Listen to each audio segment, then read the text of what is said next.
Hi, after talking about east, 东 south, 南 west, 西, and here comes north, 北 北. So you see this character is interesting because it looks like two people sitting opposite to each other.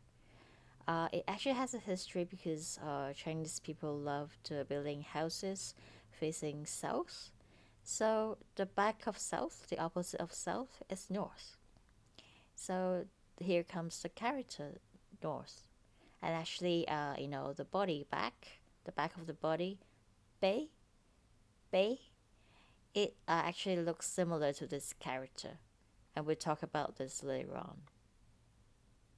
And you see this character, for example, in the capital of China, Beijing, Beijing the Bay.